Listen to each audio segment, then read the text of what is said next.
sexy. Kindness is sexy. KIS.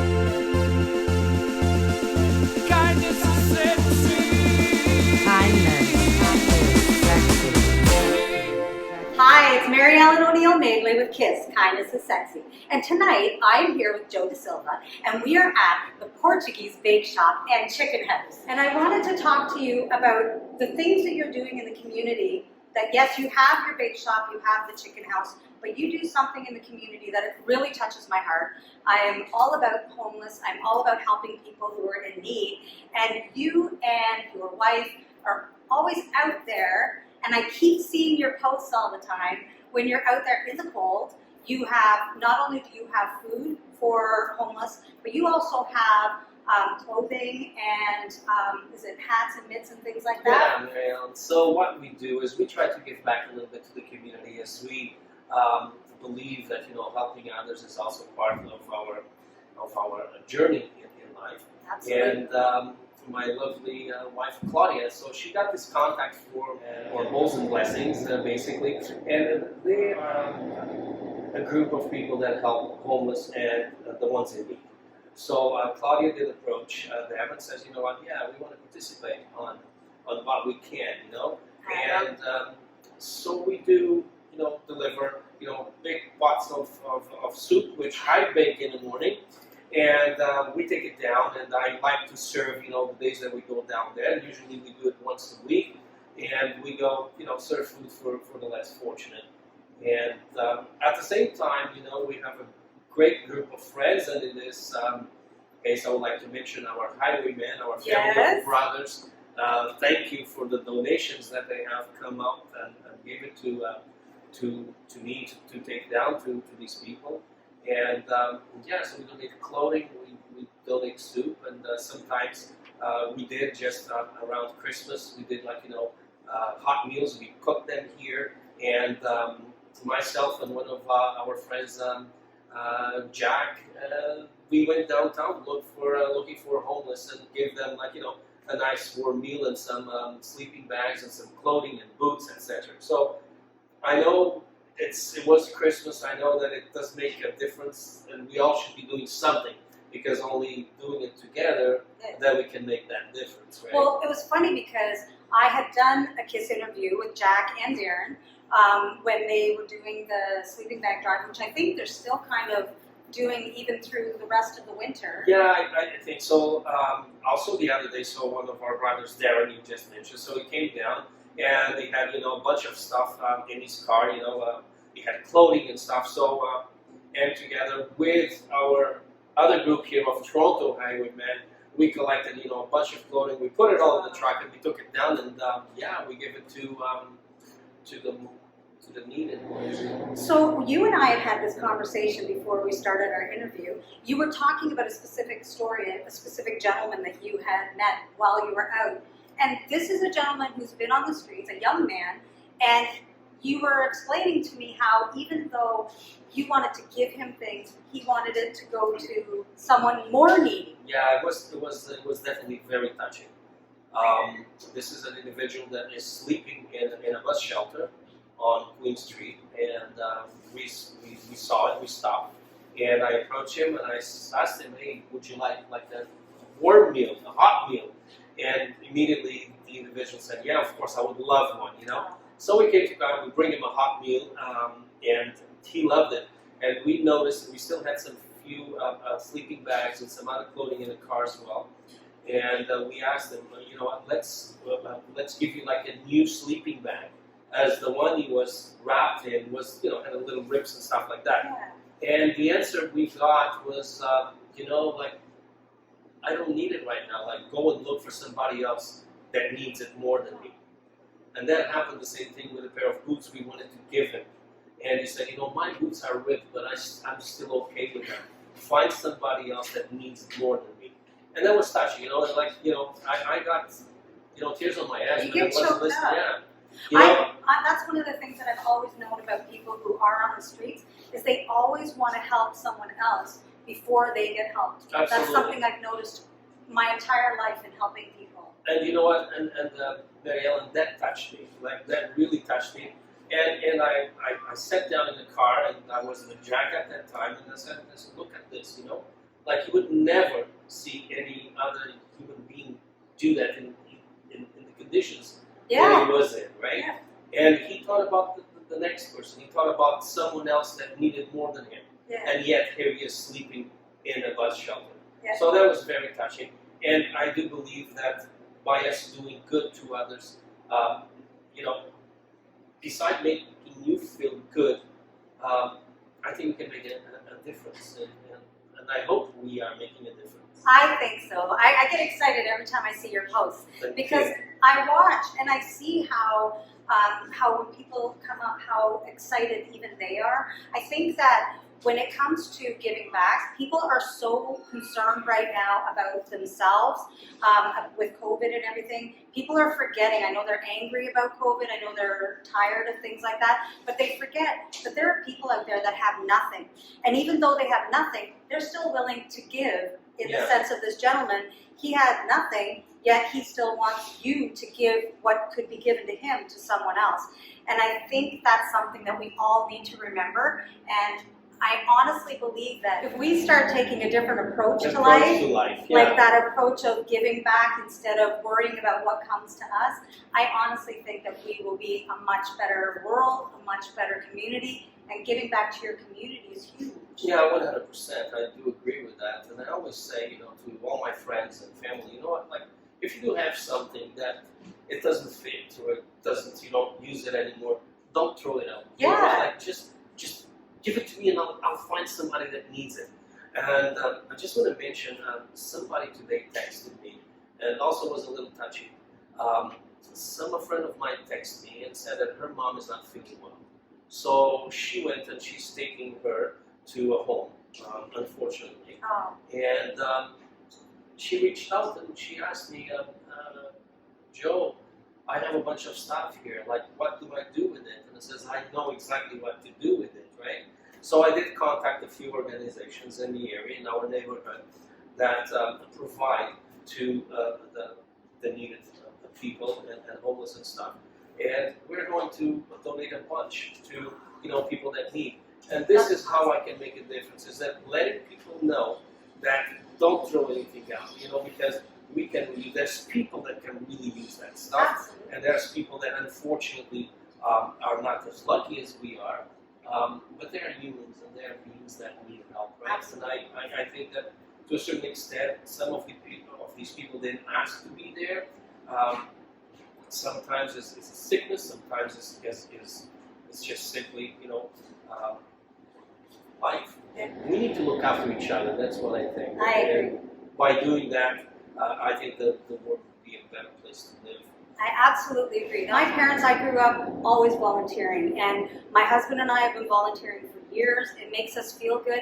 I started KIS because I needed something to kind of keep my spirits up, and I've met the most incredible people. And by the way, I must say that you do a fantastic job, right? And I love watching your videos, seriously.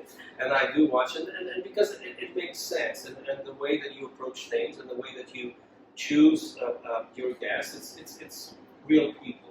And I do thank you for inviting me. Thank you. I appreciate you doing this for me.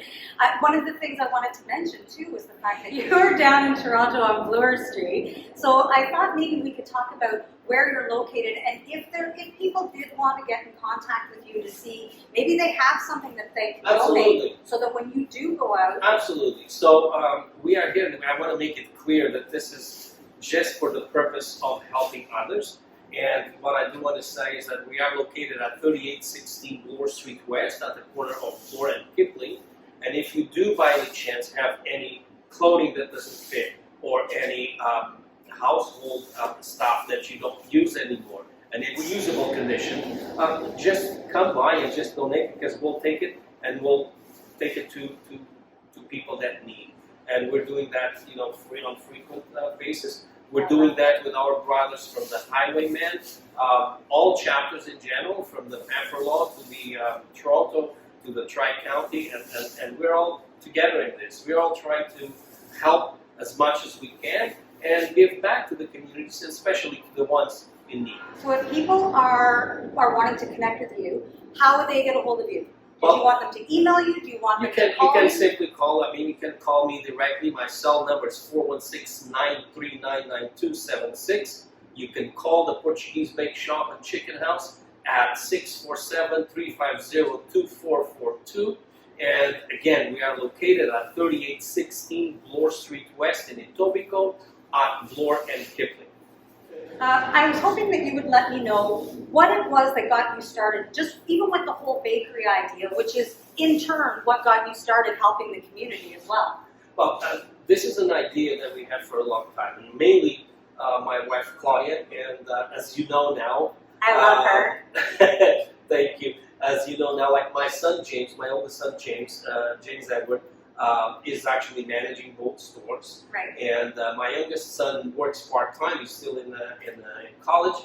And we decided during the pandemic days, as you know, we had a lot of time in our hands, you know, and we rode a lot of our motorcycles. Yeah. And That's how I met you. there you go. So Claudia was always thinking about it, and we always thought. I was born in a bakery.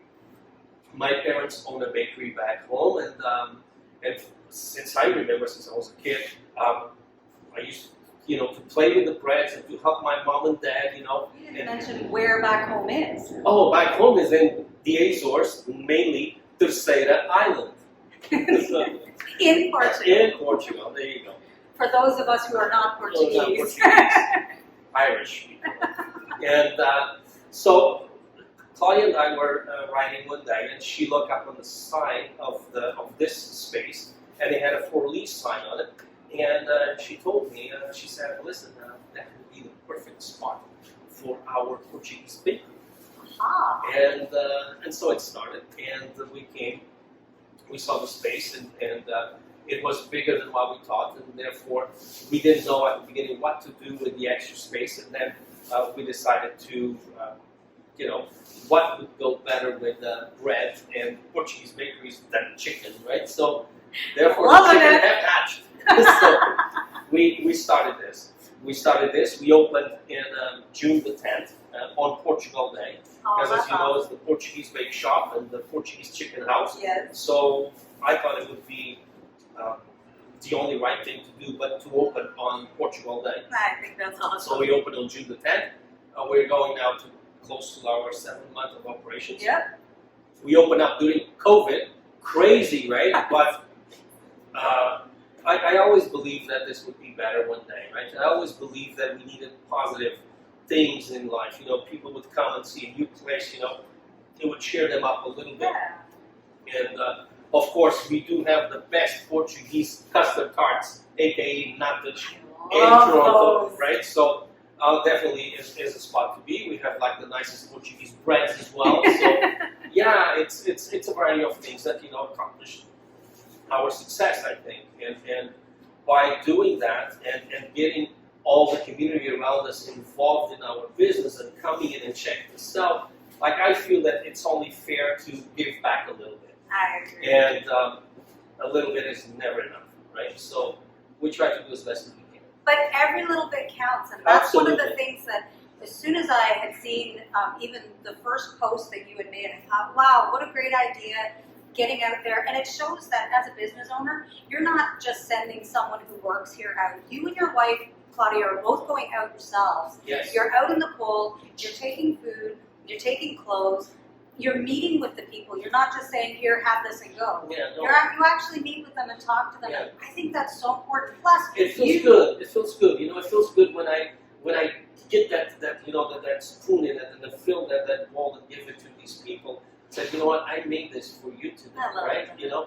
And that makes me feel good, And I get greeted all the time that I go, and just seeing people that I never met, and for the first time, and just seeing that smile and their look on their eyes and the shine of their eyes as soon as just a simple bowl of soup, you know what? What we think is a simple bowl of soup. It just makes my day, right? I mean, it just fills me with happiness, Yes. And I think that's one of the things that people do forget is giving back gives you far more than you can imagine.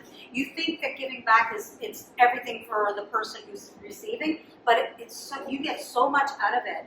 And that was one of the reasons years ago that I started volunteering was my parents right from a child. You volunteer, you volunteer, you volunteer. And we felt so amazing growing up. Whenever something bad happened, I just volunteered more, and it changed how I felt. I'm going to tell you something, and this is a secret, and I'm going to tell you all. Not a secret Is that anymore. Every time you give back to someone, trust me, your day goes by so much better. Absolutely. I totally agree. I wanted to also talk about where Bowls and Blessings are, the general area, and if people want to connect, maybe they're in that area and they want to connect directly with them, how would they do that? Yeah, so they are located on Lakeshore Boulevard West. They are at 2379 Lakeshore Boulevard West. It's Martin Luther Church. You can go there. You can donate directly to them, or like we said before, can come here also and drop your stuff here at the Portuguese Bake Shop and the Portuguese Chicken House, and we'll gladly take it down when we go and serve our meals to them on a weekly basis. What was it that made you choose that particular charity? Was it something, did you happen to be out with someone? Actually, who chose that was my wife, Claudia. Of course she did. Claudia did a search, and she found out that the place where needed the most near us was that area, and it was in fact the Bowls and Blessings. So I think that's such a fantastic thing. I think that people don't realize, what charities are out there. So it's really important, no matter where you live, to look up and find out, what's in your area and how can you help. I think what you guys are doing is fantastic. Every time I see your posts, it just touches my heart.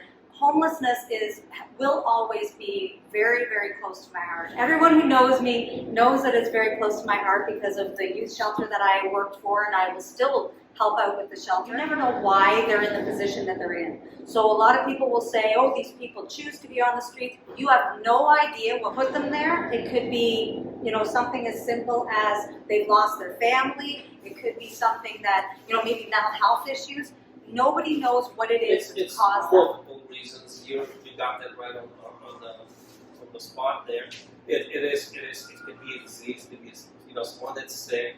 It could be some relative of yours, right? That needs help. And like you said, sometimes it's family. Sometimes it's just stuff that happens in life. And we all need to be here for each other. I agree. I think it's important. I'm so thankful for you guys. I'm so glad that I met you and your wife. And I hope that, maybe we'll get to do, my husband and I, we'll get to do some things with you. Hopefully we'll get to ride together this summer. That would be really nice. And go out for dinner for a change. No masks, no anything would be That's great. right. Well, thank you so much. I really do appreciate you taking the time. And I'm so thankful that there are people like you out there that are willing to help anyone and everyone. And I have to say, kindness is sexy. And you cannot get sexier than a business owner who's willing to go out and be out on the street, giving things away and helping people who are really in need. So thank you so much. Thank you so much for being here. Well, hopefully we'll get to spend some more time together. Thank you everyone for watching, and hope to see you next time. And don't forget, kindness is sexy. Yes, it is. Kindness is sexy. Kindness is sexy. Yes.